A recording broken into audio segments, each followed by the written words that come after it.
Welcome to the Adam Rothstein Hockey Podcast. This is your podcast for all things hockey. On this podcast, we talk about past history to the modern day and what you can do to grow the sport. I am your host, Adam Rothstein. All right, let's get to the show.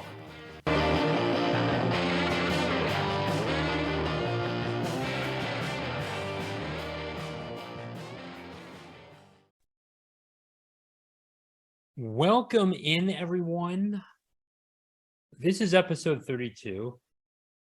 Initially, I was going to talk a little bit about the Islanders. We'll get into that.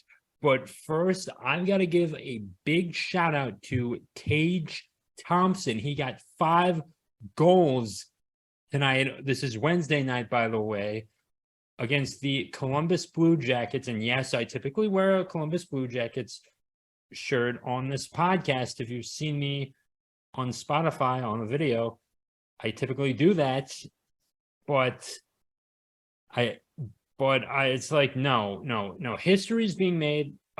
Typically, it would be like Wayne Gretzky doing that, or someone would be doing it, not this guy, but he's going to be special.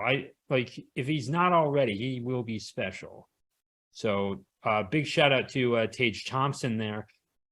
So here's the thing. The New York Islanders have been in this league, the NHL, for 50 years. And playing at Nassau and playing at Barclays Center has really been a significant portion, has really been very significant for New York City and Long Island, more specifically. When they came into the league, the Rangers were the only game in town, and New York was also known for its baseball teams. It had 3 baseball teams at one point. It had the ABA New York Nets for a little while, and it had the Knicks, and then and they had the Giants forever. And then when the American Football League initially combined with the NFL, the Jets came in, and everything was hunky-dory from there. So you have 8 teams in New York. It is a very big city. And of course you have the Devils down south in New Jersey. And that city has really been something special. The Islanders winning 4 Stanley Cups, even though that's their only 4 Stanley Cups, that's still more than most teams. It's more than the Avalanche, too, and the Tampa Bay Lightning. Those are your 2 most recent winners, too. But then again, they haven't been in the league as long as they haven't been in the league as long as the Islanders. And the Nordiques / Avalanche, they were, it's amazing how they came about too, but maybe I'll save that story for another segment. Mike Bossy is the best player of the New York Islanders, and it's a shame he did not get more time, and he never really saw any of the 1990s, and remember, he passed this year in 2022, and it's a real shame. He was only 70 years old, and 40 years ago, in 1982, he got his second or third cup. He got his third cup. 80, 81, 83. Yeah, his third cup, and he was only 30 years old. There are still many great players who have not had it yet. I'm not sure. Marchand, Pasternak, yeah, they've had it as well. And Makar, Ryan O'Reilly didn't receive his until 2019, and he was already past 30 years old, and he just had one. Zdeno Chara was pretty old. He was, I think he might have been, he was, if he wasn't 30, he was about 30 years old when he got his first. Alex Ovechkin was like 34 when he received his too, as well as Backstrom was about 30 as well, and Oshie was a little older too, so than Mike Bossy. And you're not gonna get those opportunities when most of the time to get 4 Stanley Cups by your early 30s, let alone win them 4 times in a row. And the New York Islanders are the last team to ever do that. I do find it incredible that the Penguins and the Lightning were, won it just 2 times in a row, and that's still something in this butterfly era. I don't know how Mike Bossy would have done in the butterfly era, but we'll never know. The fact that he got 500 goals in about 9 years' time is nothing to take for granted.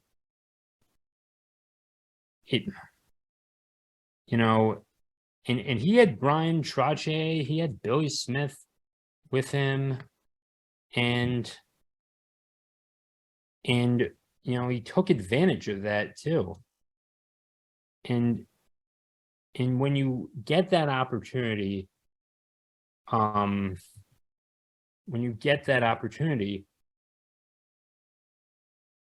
take it. I mean, Gretzky could have been playing with Marcel Dion, but they still probably would have not gotten into the Stanley Cup Finals. I mean, and the thing is that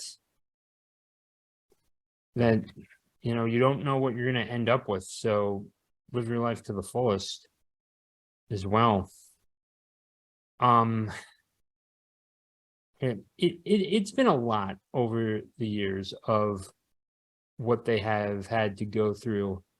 I do think the Islanders this year are going to somehow get into the playoffs. I think they might be able to pull off one series win, but they're not winning the Stanley Cup. I've been good on my predictions so far. So I'm going to keep this going. I don't think the New York Islanders are going to win the Stanley Cup this year. They certainly have Parise, who's had some memorable moments. Clutterbuck right now is injured, so can't rely on him. And Matthew Barzal is going to be. I think he has a shot this year. I'm actually going to pull up his stats right now, and we're going to get into it. I can share my screen now, and yeah. Okay, if I could. Okay, yeah. All right, there we go. So let's see here. Barzal. Where is the Control F? Barzal. Okay, you got Bailey. You have there he is. Okay, Matthew Barzal, born in 1997, younger than me, and he's still and I weigh about the same weight I'd fall in the same weight category as these guys, making $10 million a year. Son of a gun. He is doing that. So we're gonna click on his name. Ugly looking guy, if I say so myself. Just kidding, Matthew. Just playing around. He does not have I do think when it comes to games played, he's got 28 points in the 27 games he's played. And that's not an easy thing to do. McDavid is about, is going to be averaging just about a point a game too, and that's something else. But Matthew Barzal apparently is effective enough to make the difference, and a point's a point, whether that's an assist or a goal. Now, would you rather be scoring more goals or getting more assists? I mean, there's a beauty of scoring a goal in hockey that, is just more satisfying than it is with an assist. But I don't know, what's more, what the Islanders are thinking, though. But if he can score a few, just work on scoring more goals, they're going to be something more special. All right, I will not pause the recording, but I will stop the share. Let's talk a different podcast.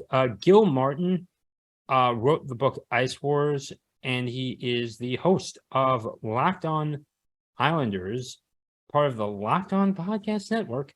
And I do like to listen to him in the morning, and it's a breath of fresh air, I'll admit, because you want to stay up to date, go listen to him on the Islanders.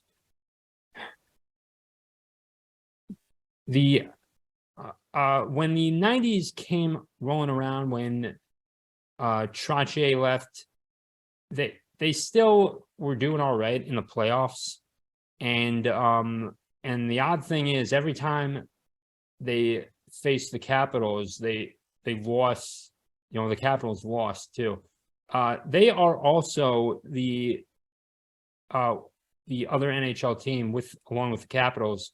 Fun fact is that they played in the longest hockey game for, at least in terms of the NHL. I do not know what's going on overseas well enough to verify that, but at least in the NHL, it went 7 or 8 periods as well. I do think that hockey needed to expand in New York, and it is a schlep to go from Long Island to the Big Apple. Believe me, it is a long. It's tough, and even going through the Lincoln Tunnel is tough as well to get to Madison Square Garden. So, I mean, it's tough enough, and I mean, you take. I'm trying to think of a good area, an example of this. Chicago and Milwaukee, maybe, or Anaheim or LA, really. Not even that, really, but or enough. San Francisco and Oakland back in the day was still enough. The A's were facing, the Giants, and that was, it's still a lot. It's like 20, 30 miles away, and they played each other in the World Series, and it was still a long. Wow, I mean, they took the bus. They're not going to fly, but it still can be a long time away. Something that's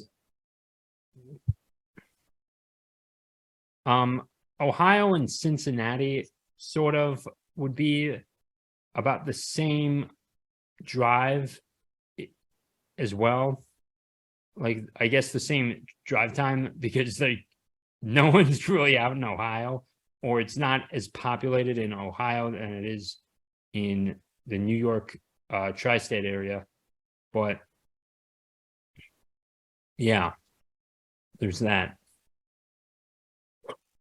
The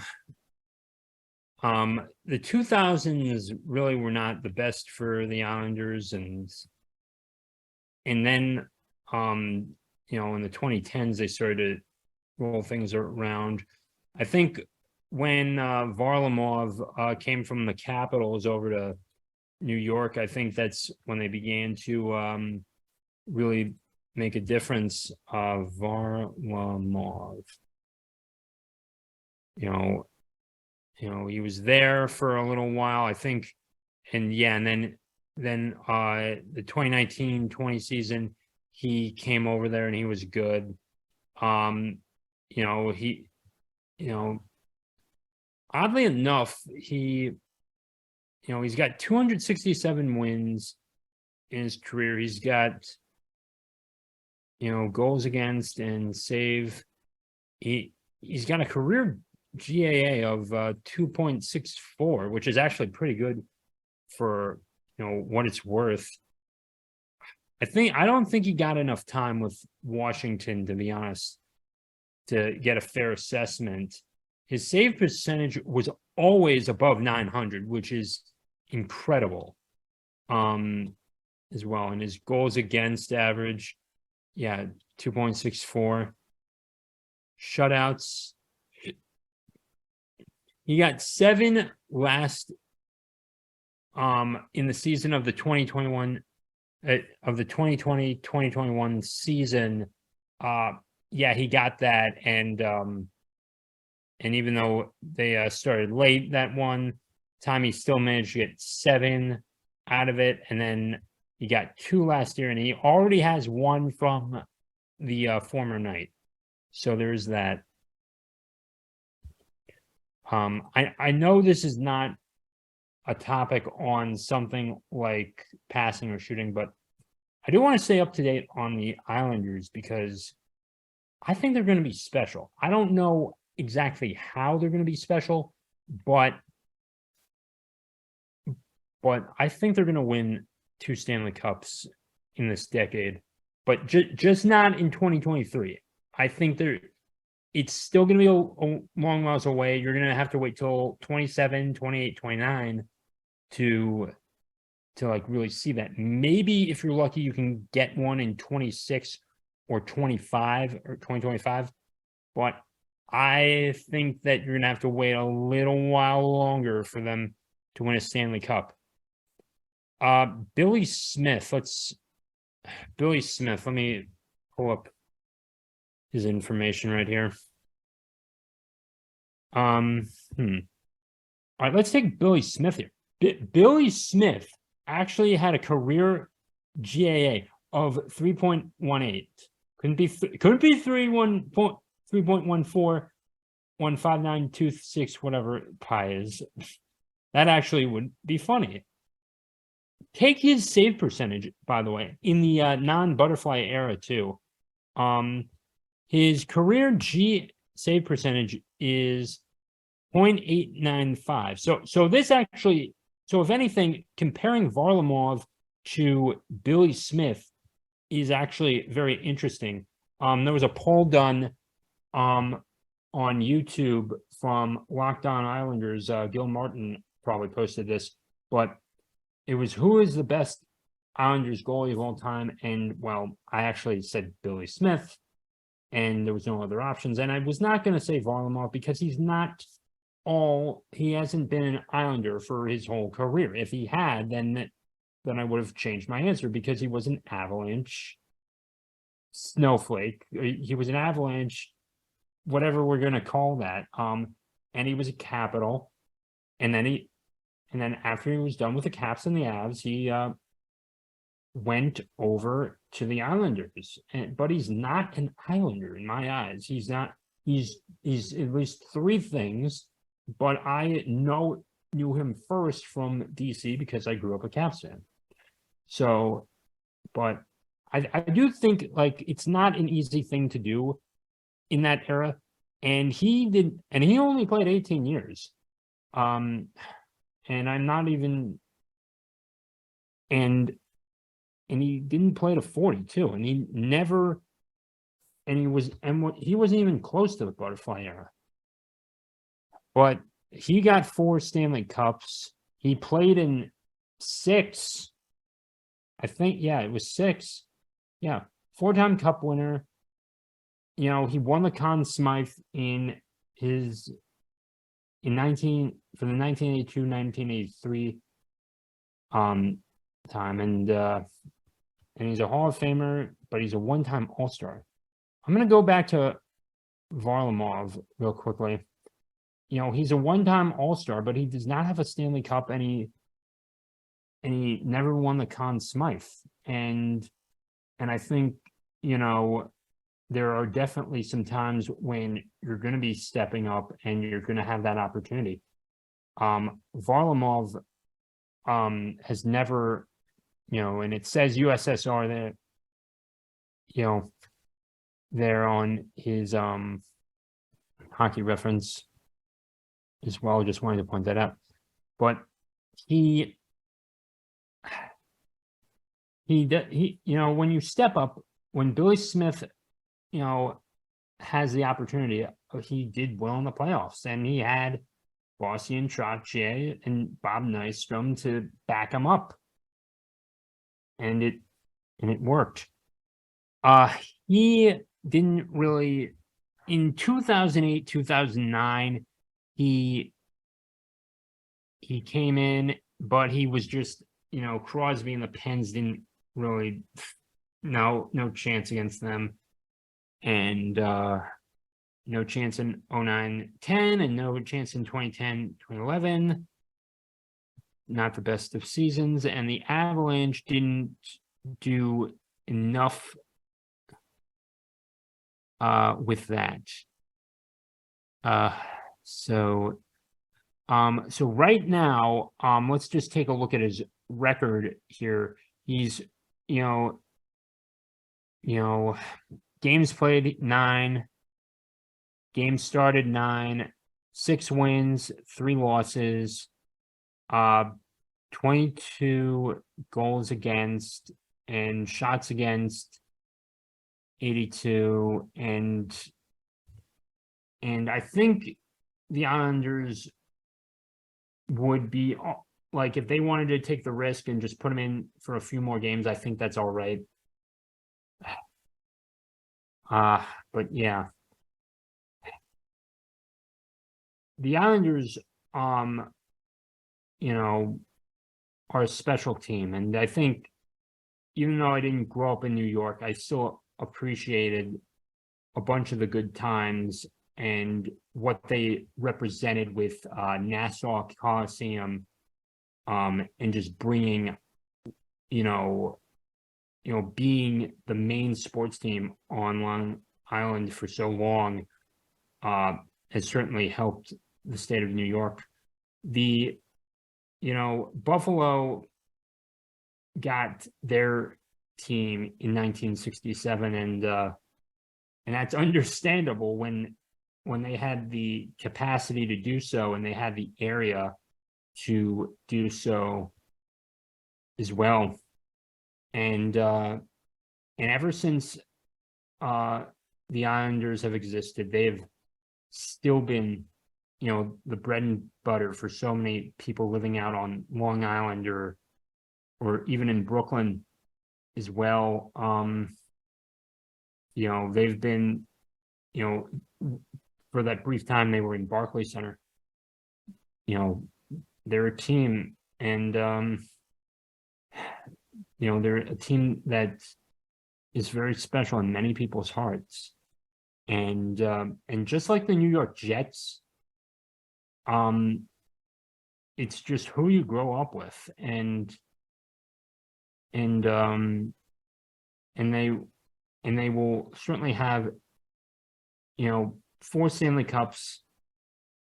And the last time they played in one was like 1984.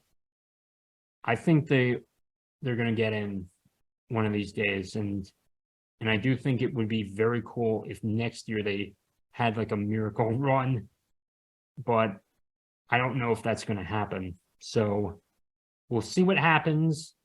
Ladies and gentlemen, thank you for listening to episode 32 on my brief talk of the New York Islanders. I really am glad that things are going well with this, and yeah.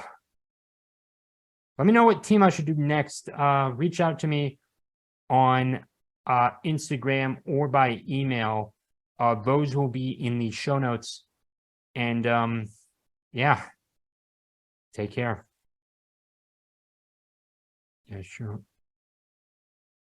Take care, everyone.